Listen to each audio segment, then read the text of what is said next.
wangu.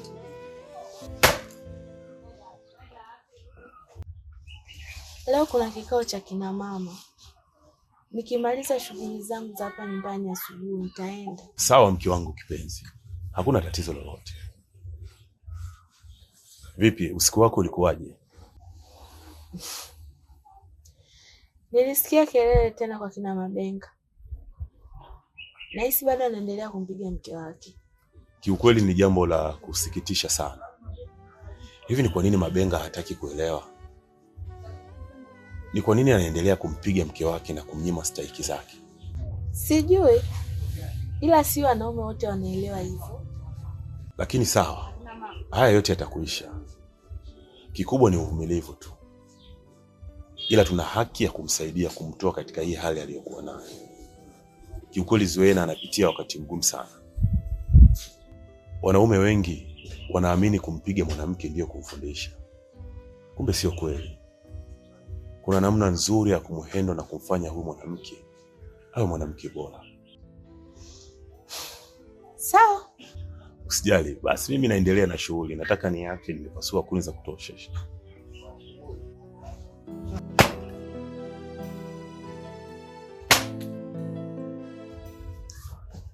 Baraka.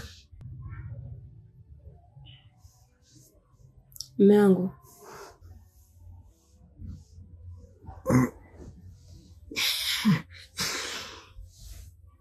Vipi? Safi, shikamoo. Marahaba. Samahani mume wangu kwa usumbufu. Nimemaliza shughuli zangu za nje. Sasa nilikuwa naangalia chochote ndani. Naona nimeishiwa. Nilikuwa naomba unisaidie ila nikaemea. Unasemaje hakuna chochote wakati jana chakula kilibaki wana? Ni kweli mume wangu. Chakula kilibaki. Lakini mtoto ameamka na nisumbua sana. Na alikuwa analalamika njaa. Ndio nimeamka na nikampa hicho chakula. Unasemaje? Kwani utaratibu ndani nani anapanga? Unapanga wewe. Si ni mara ngapi nakwambia chakula kibaki ndani kisiliwe? Hivi unajua kama pesa ni ngumu kutafutwa au? Lakini mume wangu mwenyewe unajua kama mtoto usiku alala bila kula. Nisingeweza kusema kwamba nivumilie mpaka mchana hiyo, mpaka utakapoamka wewe. Kwa sasa akilala bila kula, mimi ndio nilimwambia lale bila kula. Hivi nyinyi mnahisi chakula ndani kinajileta tu au inakuwaje? Nyinyi mnawaza kula tu, si ndio? Mimi ndo baba wa familia, mimi ndo baba mwenye nyumba. Napotoa taratibu lazima ufuatwe. Sio unafanya unavyojisikia wewe. Sawa, naomba unisamehe. Ni vile tu mtoto aliamka na nisumbua. Nachozingatia mimi ni budget ndani ya hii nyumba. Unanielewa? Sio mimi napanga hivyo, unapanga unavyojisikia wewe. Utaratibu ninaotaka mimi ndo unafuatwa huko ndani. Tena toka. Wewe unaona kama so, yani wewe mimi naongea na wewe unapanga utaratibu. Umenioa au? Visa kuvumilia kumbavu kama huu. Huu ni ujinga ambao sio kuvumilika. Ili ongea jambo moja mara mbili. Mambo gani haya? Kwa nini nimekula chakula kilichobaki jana usiku? Naomba nisamehe. Nimempa Baraka hii asubuhi. Wewe, Baraka ndio chafu gani wewe? Baraka ni nani kwenye hii nyumba? Fuata maelekezo ninayokupa mimi. Usilete habari za Baraka. Lakini wewe mwenyewe unajua kama jana usiku amelala bila kula mume wangu. Kwa akilala bila kula mimi nikusaidie nini? Mimi nifanyeje? Si mtoto wa kiume huyu. Akatafute. Wenzake wanakota makopo wanapata hela ya kula.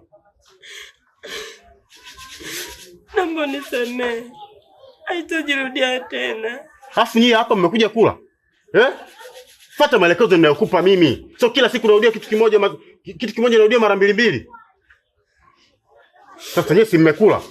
Nasema hivi, hapa ndani hapapikwi mpaka kesho kutwa. Hapana mume wangu. Sinahukumu hivyo baba. Naomba nisamehe.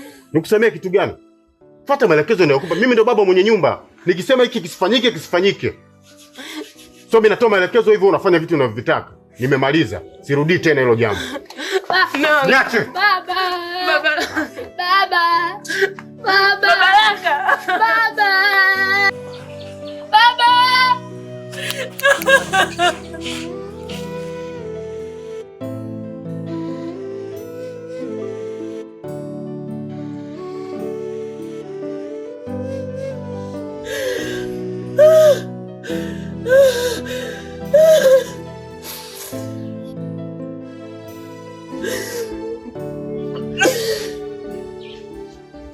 Basi. Baraka mwanangu.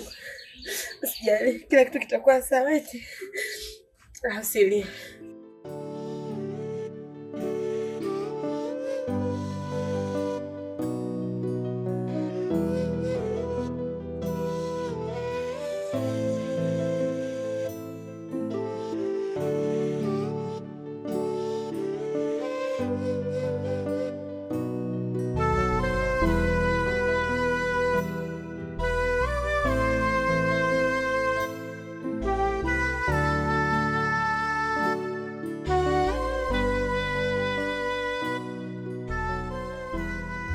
Unajua Mabenga, nikwambie kitu kimoja ndugu yangu. Unajua huyu Mau anakupoteza sana. Kwanza Mau hajaoa. Anakuwa na kushawishi wewe vitu ambavyo havipo. Yule ni mkeo Mabenga. Na yule Baraka ni mtoto wako. Hakuna mtu ambaye anastahili kuilea familia yake tofauti na wewe. Sasa Mabenga unakuwa unamsikiliza Mau. Wallahi inakuwa pia anakupoteza ujamaa. Sasa wewe ngoja nikuulize. Mimi nampoteza Mabenga. Mimi sijaoa. Wewe hujaoa. Wewe unamrekebishaje sasa kama mimi nampoteza? Yaani kutokana na mimi sijaoa na wewe Mau hujaoa ndio unamshauri mwenzako aharibu familia kweli Mau? Yule mwanamke ni mchafu. Yule mwanamke hajui kuoga, mwanamke hajui kuvaa. Mwanamke anashindwa utasema anaenda kuokota makopo barabarani bwana. Wewe muangalie Mabenga hana sokometi anashindwa kumnunulia mwanamke nguo. Anaweza lakini mwanamke hajui kuvaa. Au unasema uongo baba? Hivyo Fokoyo. Unajua majukumu vizuri kweli? Kwa mimi sijui majukumu Mabenga. Fokoyo hajui majukumu. Yaani ile familia nikupa masaa mawili. Wewe unakuwa chizi. Kwanza picha linaanza wanakula ni taafiki. Unamjua Baraka? Wewe Baraka anakula nikiwa vijeshi. Mbali na hapo. Kaangalie kale katoto. Alafu muangalie na Mabenga jinsi alivyo. Unaona unaendana. Mungu anakusikia. Shetani anaweza akakucheka kwa hiyo kauli unayozungumza. Kale katoto kwanza uchogo umekunja kama kona ya kiazi. Kafupi, alafu muangalie Mabenga jinsi alivyo. Na Mabenga hayo unayofanya ni makosa ndugu yangu. Leo nataka nikwambie kitu kimoja Mabenga.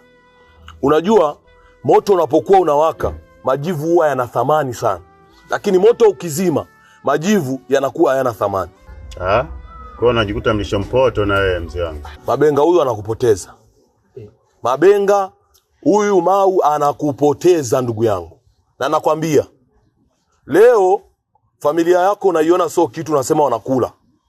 Wewe ndio ulienda kumkoromola ule mwanamke kumtoa kwao, kumleta kwako. Si wewe. Na wewe ndio ulituchangisha michango kwamba mimi naoa nataka niwe na familia. Ni wewe Mabenga. Kwa hiyo shida ni mchango wako, si ndio? Au nimrudishie 10,000 yake. Wala hata haina haja kumrudishia 10,000. Sasa iko hivi. Wewe ulinichangia. Mimi nakupa ofa. Unakaa naye wiki, nakupa ile mwanamke. Unakaa naye wiki nzima ufidie mchango wako. Afu uone kama utaweza. Wiki moja. Ufidie mchango wako tu wiki moja. Masaa mawili wewe Baraka umjui wewe. Wewe unamjua Baraka vizuri. Mabenga. Huyu anakupotosha. Narudia tena kukwambia huyu anafanyaje? Anakupotosha. Na Mabenga ipo siku ya maneno yangu utakuja kuniamini. Nakwambia siku moja. Utakuja kuniamini. Sasa ndugu yangu wewe unanionea huruma. Njoo mchukue unisaidie. Wewe hauna mke. Mimi nakupa bure. Sio nikae naye. Mimi nakwambia Mabenga. Umeshatoa ofa, njoo kae naye wiki moja uone kama utaweza. Brother, mimi siwezi kukaa na mke wa mtu. Sasa mimi ndio mume wake nimeridhia. Njoo mchukue. Nakwambia wewe siku moja Mabenga. Wewe utajia wewe. Nakwambia mimi. Amekaza fuvu kabisa familia. Huyu vipi? Ana mtindio wa ubongo sio mzima.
Baraka.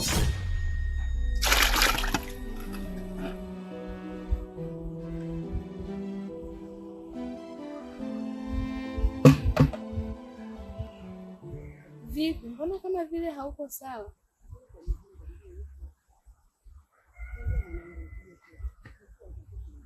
Au Mabenga ameshakupiga tena?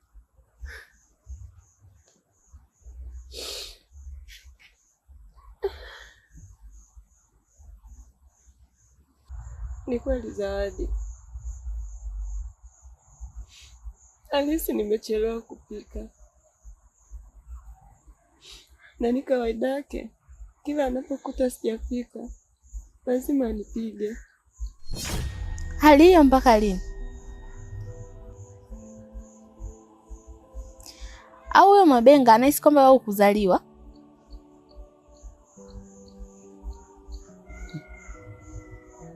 Atakuja kukuua siku moja. Na wewe usio unakaa kimya. Zawadi, sina kauli yoyote mbele ya mume wangu. Sina chochote nachoweza kuongea na akanielewa. Wakati mwingine wanakaa nikitafakari, nasema labda ipo siku moja atakuja kubadilika mume wangu, lakini naona tu linaendelea kuwa vile vile. Mama Baraka, Mungu huwa hampangii mtu kitu kibaya kama hivyo unavyosema wewe. Endelea kumuendekeza.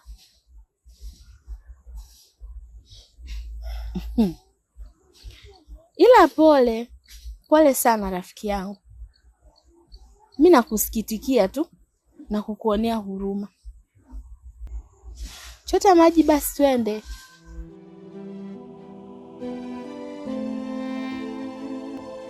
Acha sasa kulia.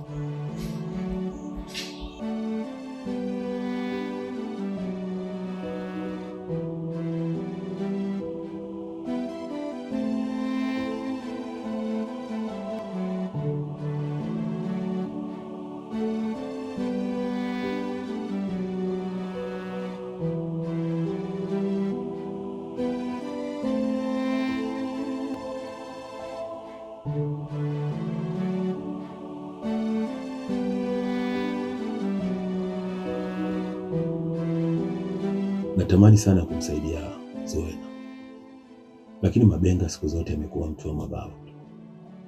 Mimi sijui hata nifanye nini. Tuendelee tu kuwa karibu naye, kwa sababu anahitaji mtu wa kumsikiliza na kumfariji. Ni kweli ambayo unayozungumza, lakini mumewe ni mtu ambaye hapendi kusikiliza watu. Ni mtu binafsi anayejali hisia zake wakati wote. Ndio maana anakosa ushirikiano mzuri na mwanamke wake.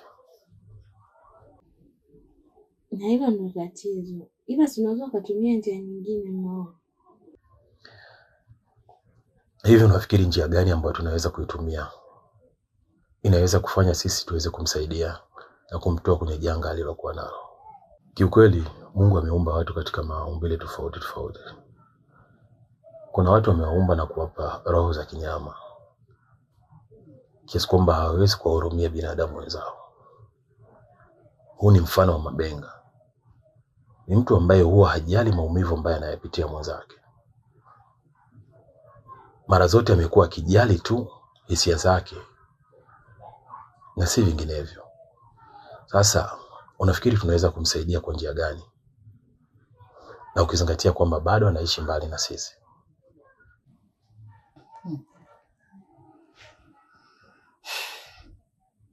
Mimi sijui tu kwanza Mabenga ni mtu wa aina gani.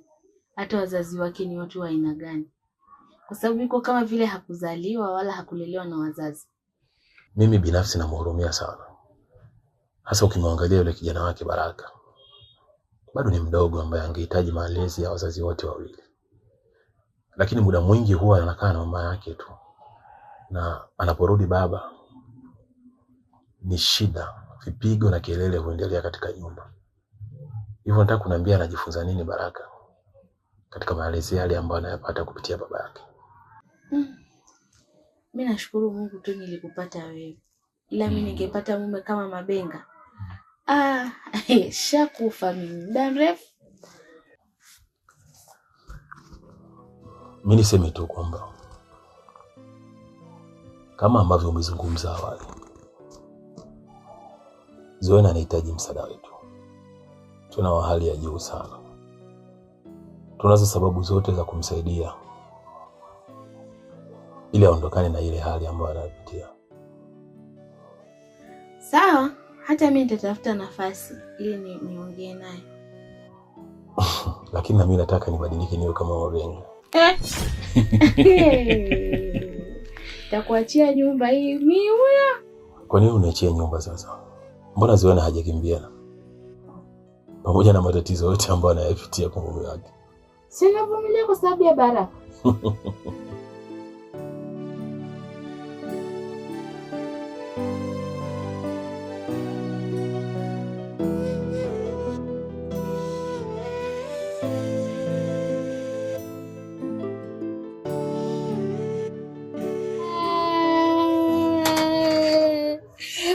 Mama yangu mimi mama.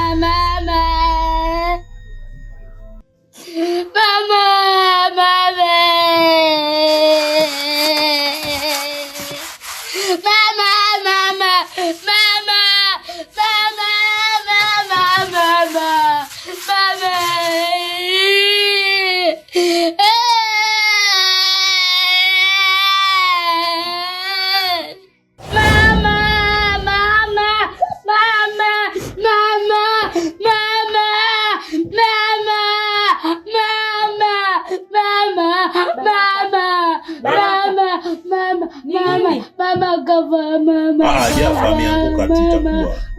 Hebu mchukue mtoto fulani.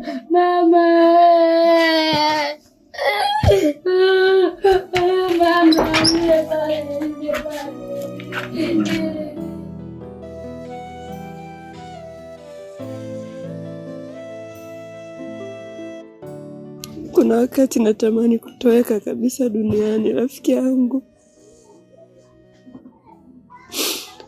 Lakini kwa sababu ya mwanangu Baraka nakosa cha kufanya. Kwa ajili ya Baraka usikate tamaa. Zuena, mbona zipo njia nyingi za kufanya utoke kwenye huu utumwa? Niko njia panda. Sielewi nifanye nini. Naomba ushauri wako. Fanya nini ili nitoke katika mtihani nilionao? Nasikitishwa sana na hali unayoendelea kuipitia sasa hivi. Si mimi peke yangu tu, hata mume wangu.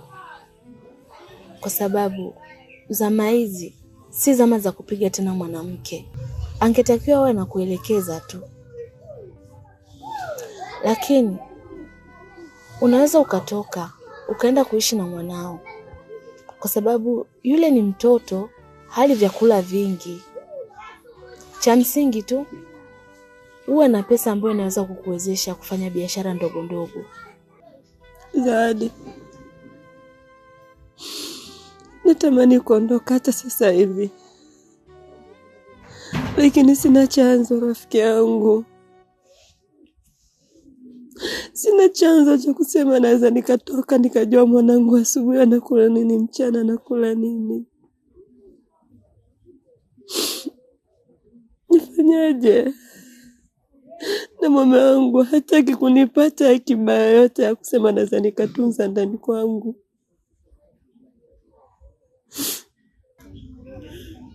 Pole. Kuhusiana na hilo, nitazungumza na mume wangu ili tujue tunakusaidiaje. Lakini katika wakati ambao unatakiwa kuwa jasiri ni sasa na sio wakati mwingine. Futa machozi, kwa sababu unavyoendelea kulia ni ishara ya kuonyesha kwamba umekata tamaa. Wewe ni rafiki yangu, na sio rafiki tu, wewe ni ndugu yangu. Siwezi kuficha kwa jambo lolote. Ni kweli nampenda sana mume wangu, nampenda sana, lakini kwa hatua niliofikia sina budi kuondoka. Nitashukuru sana kama utaweza kunisaidia rafiki yangu. Changamka. Mimi na mume wangu tunakupenda sana na tunakujali sana. Usijali. Asante sana. Changamka. Na kuahidi nikifanikisha hili jambo nitakuwa mwanamke shupavu na mwanamke ambaye nitaweza kujituma kwa kila kitu. Na ndio maana muda mwingi sana huwa napenda kuja hapa pale ninapokuwa na mzigo mzito moyoni mwangu, kwa sababu najua ndio sehemu sahihi na salama pia kwangu.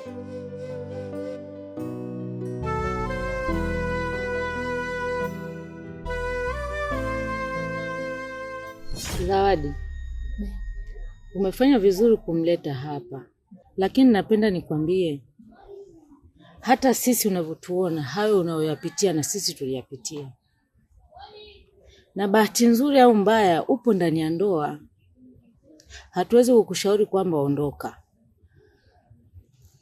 ila mwanamke unatakiwa uwe jasiri, uisimamie ndoa yako ilivyo. Wanaume wengi wana mateso ndani ya nyumba zao, wanawatesa sana wanawake. Hawawathamini kwa kile ambacho wanawafanyia. Hawaoni thamani ya kile ambacho wanafanyiwa na wake zao ndani ya manyumba. Wao wana misimamo yao tu, wanajiangalia wao kama wao. Tena mbaya zaidi, umemzalia na mtoto. Anavyofanya hivyo, hata ule mtoto anamfunza nini? Anamfundisha kuwa na roho mbaya. Atakuja amchukie baadaye, aone kama wewe ndio umemharibu, kumbe yeye mwenyewe ndio kayasababisha. Mwanangu, machungu unayoyapitia hata sisi wote yanatupata, yanatugusa, lakini hatuwezi kuchokonoa ndani. Hiyo ni ndoa mama. Naogopa sana mama wangu, hata sielewi nianzie wapi. Anza kusema inatosha. Sasa mimi tena basi. Usipendi kunyanyasika, na wala usipendi kuleta udhaifu kwenye ndoa yako. Simama kama mwanamke ili ujenge ndoa yako. Na ukisimama kama mwanamke ukaijenga ndoa yako, ndipo ndoa yako itakapokuwa imara. Mwanamke mpumbavu huvunja ndoa yake kwa mikono yake mwenyewe, na mwanamke shupavu hujenga ndoa yake kwa mikono yake mwenyewe. Kwa hiyo wewe ni mwanamke shupavu, umestahimili yote. Kwa nini sasa hivi ukae kimya? Sema, paza sauti lako. Isipokuwa tu usipaze sauti lako ukasema yasiyofaa. Paza sauti lako kwa kutetea ndoa yako. Kuwa mwanamke shupavu. Ni sawa, yote mlioyazungumza nimewaelewa, lakini hata mimi pia kuna muda natamani kupaza sauti kwa mume wangu. Kuna muda natamani hata awe ananipa nafasi kidogo tu ya kunisikiliza, lakini pale ninapokuwa nazungumza Kabla sijamaliza neno lolote, naambulia kupigwa tu na kufokewa. Unadhani nawezaje kupaza sauti kwa mume wangu na akanielewa? Sikiliza mwanangu, huu ni wakati wako sasa wa kujitetea. Toa sauti yako, ongea, mradi tu usitoke nje ya maadili, wala usionyeshi kumdharau, ila ongea kile unachoona kinaweza kikakusimamisha wewe katika ndoa. Ongea. Machozi yatakufanya wewe dhalili kila siku, na huruma yako ndio itakufanya wewe uonekane kila siku wa kupigwa.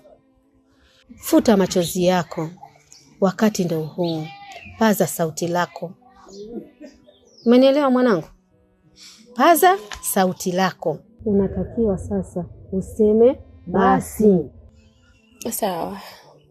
Nipende kuwashukuru. Nitafanya kama jinsi mmevyonielekeza. Kubwa zaidi, nipende kushukuru sana dada Zawadi kunileta maeneo haya. Asanteni sana.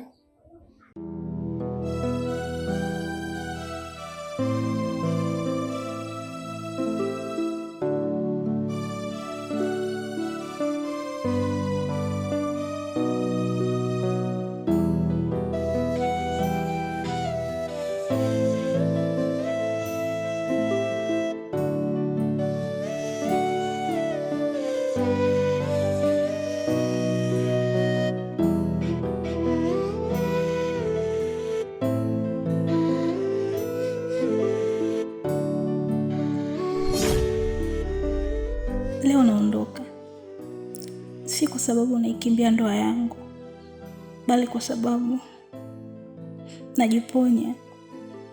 Nimechoshwa na vipigo na manyanyaso ya kila siku. Nakupenda sana mume wangu, ile imenilazimu niondoke.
Zuena,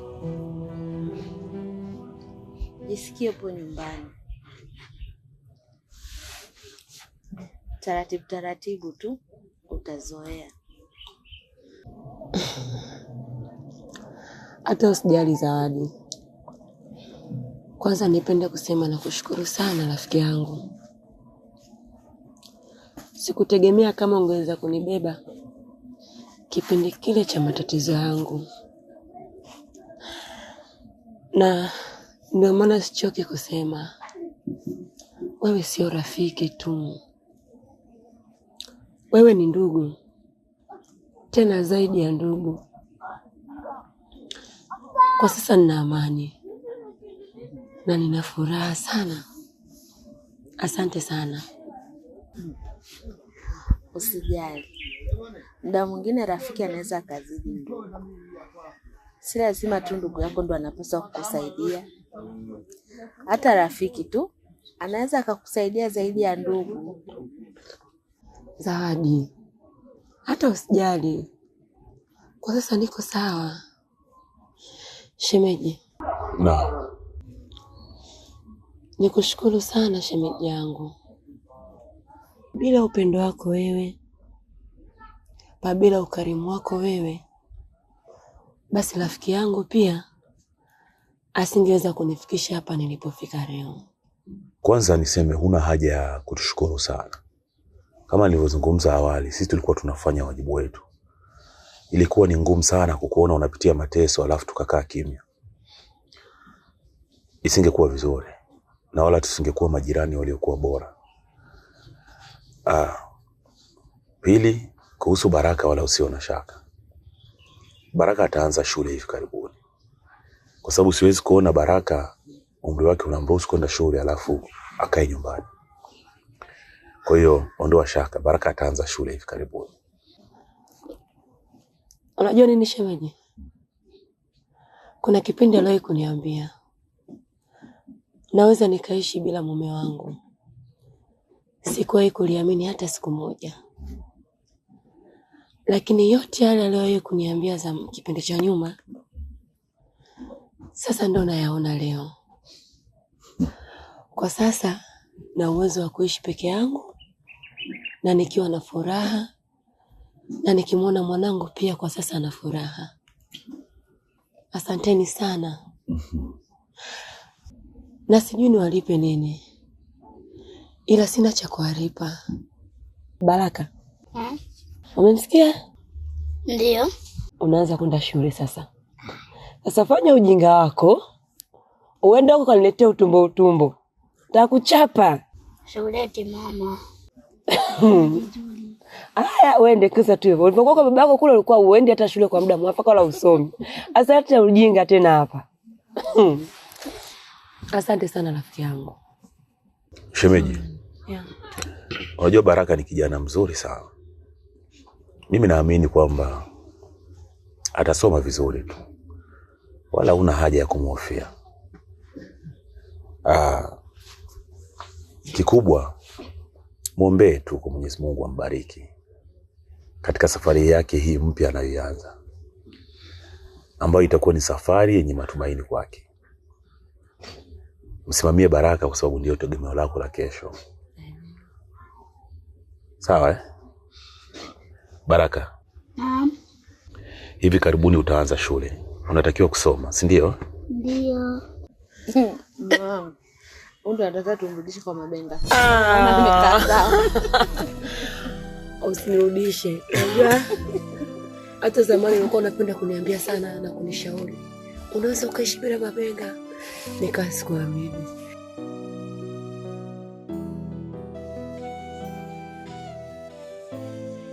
Wanaume wengi wanaamini kumpiga mwanamke ndio kumfundisha. Kumbe sio kweli. Kuna namna nzuri ya kumhendo na kumfanya huyu mwanamke awe mwanamke bora.